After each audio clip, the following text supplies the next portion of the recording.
नमस्कार, तुम्ही बघत आहात प्रखर न्यूज। एक अतिशय दुर्दैवी आणि मन हेलावून टाकणारी बातमी बागलाण तालुक्यातून समोर येते आहे। कांदा वाचवण्याच्या धडपडीत शेतकऱ्याचा दुर्दैवी मृत्यू झालाय।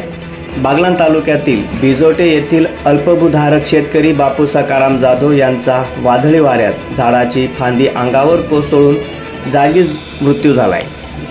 मिळालेल्या माहितीनुसार अचानक बदललेल्या वातावरणामुळे शेतातील उघड्यावर ठेवलेला कांदा वाचवण्यासाठी बापू जाधव हे लुना वाहनाने शेताकडे निघाले होते। मात्र बिजोटे जायखेडा रस्त्यावरील छत्रपती शिवाजी महाराज विद्यालय परिसरात पोहोचताच वादळाच्या तडाख्यानं झाडाची मोठी फांदी थेट त्यांच्या अंगावर कोसळली। या भीषण अपघातात ते गंभीर जखमी झाले। स्थानिक नागरिकांनी त्यांना तातडीने नामपूर येथील ग्रामीण रुग्णालयात दाखल केले, मात्र डॉक्टरांनी त्यांना मृत घोषित केले।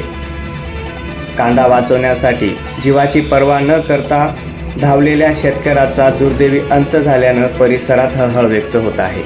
प्रखर न्यूजसाठी दीपक खैरनार, अंबासन।